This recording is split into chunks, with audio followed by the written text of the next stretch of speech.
اونجا در نهایت با حساب 2-0 شکست خورده بود. اینجا اکنون یک برخورد سخت دیگر بین بازیگران به میان میآید.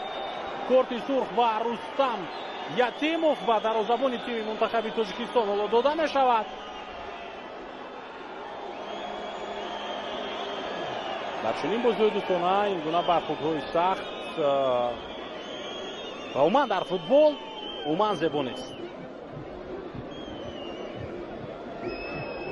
دوباره مرکز حالا این کورت سرخ خود رو دیگر پس نمیگیره. صحنه تکراری همون وضعیت رو میبینید.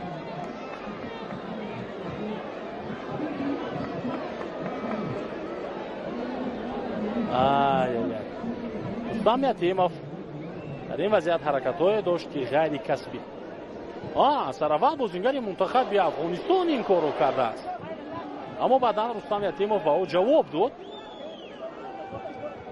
به هر حال اگر بازیگر منتخب افغانستان این کار رو کرد، این هم به خاطر بود که سراول رستم یتیموف توپ رو به دست گرفت و خواست که به موقع خود برگردد و اجازه ندهد به افغانستان که در حال توپ را زد و به بازی وارد کرده و جانب دروازه خالی تاجیکستان هجوم کرد.